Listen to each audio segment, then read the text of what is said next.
This is our Forex video blog for December 8th.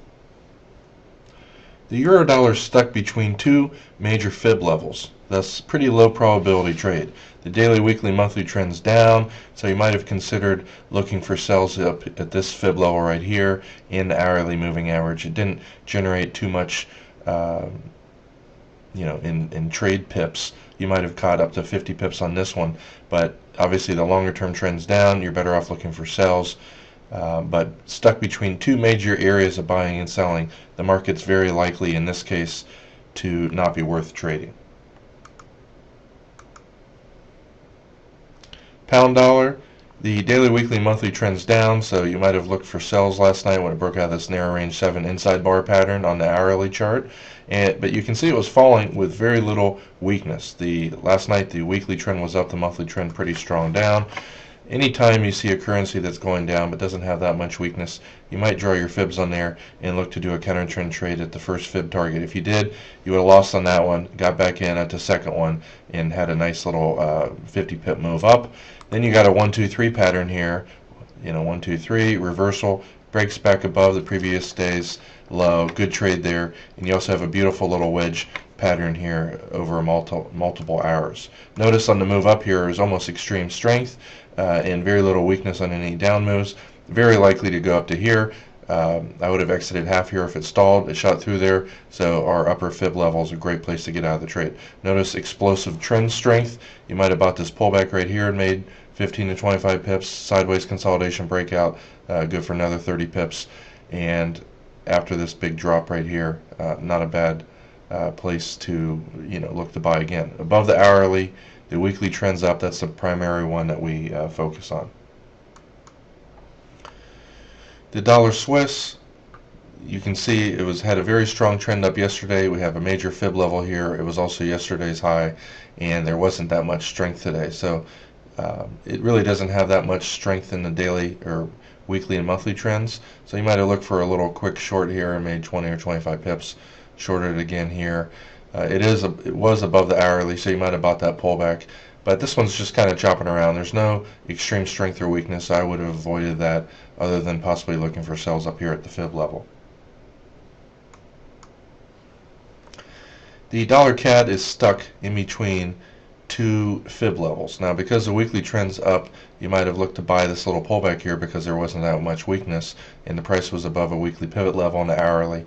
But usually when price is between two major buy and sell areas, it's pretty crappy trading.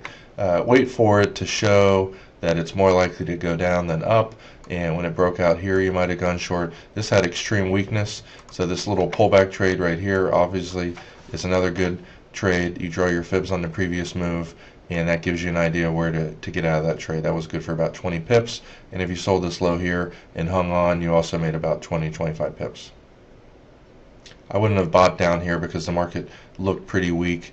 The weekly trend had just shifted down, the monthly trend's down. Obviously it did go up there, and after this much strength in the weekly trend shifting back up, you might have bought this little pullback.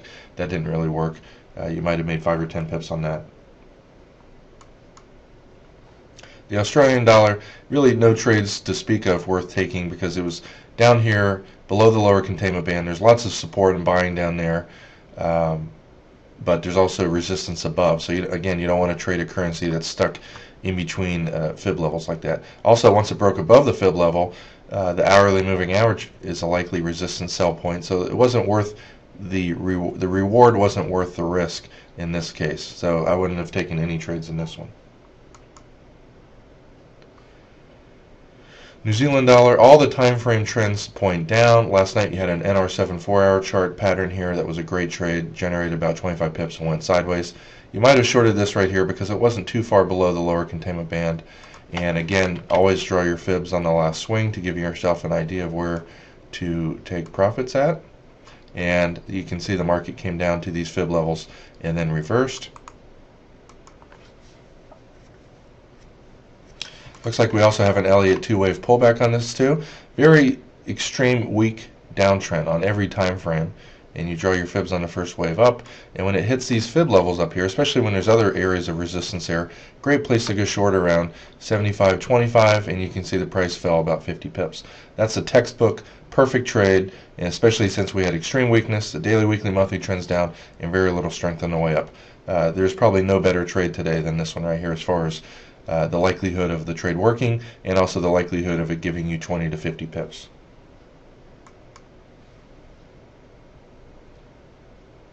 The Euro Yen has a longer term trend down, and it also has this fib level here. So you might have gotten short right here. The first trade you might have lost, second trade you made 20, 30 pips. Once it breaks above a fib level, it's a pretty strong sign of strength. There isn't a whole lot of momentum here. The weekly trend had shifted up. You might have bought some pullbacks here, or this. Anytime you see a pattern that takes a couple hours to form, wedge-shaped pattern, those trades are usually pretty good, especially when it breaks out over resistance area. The fib level, previous day's high, pretty decent trade right here. And again, draw your fibs on the last swing. I made a mistake there in the front. Get rid of that and do it again.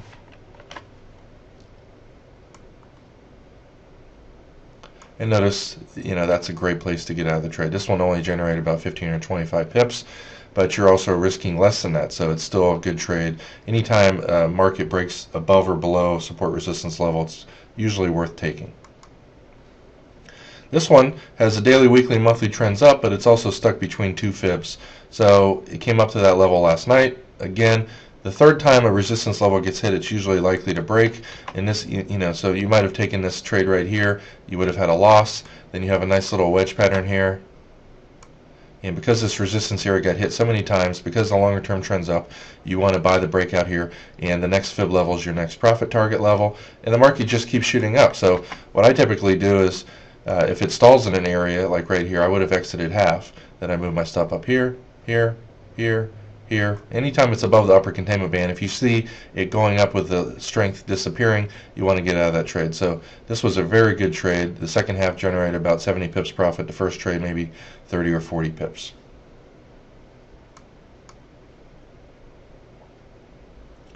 The Australian yen, this one, all time frame trends are up. And so once it gets above the hourly moving average, you might want to buy. This is a beautiful retest right here. It just made a higher high, pull back, couldn't get back underneath the hourly. Great place to go long, especially since this previous resistance area got broke twice. It's likely to go through it the third time and go up to here or here and stall. So this is a good trade where you're likely to make 20 pips while risking maybe 5 to 12 pips. New Zealand yen, the weekly trend's down, the monthly trend's slightly up. It's underneath the hourly, so primarily you want to look for sells, but you got all this area of buying underneath you, so it's very likely to stall down here. So the likely reward doesn't justify the risk, and for that reason I would have not traded this currency. A lot of times once it does make a move down, comes back up to the hourly, first time it touches is a pretty good trade, but again, it didn't have that much momentum all day, and if you took that trade you only would have made 5 to 15 pips.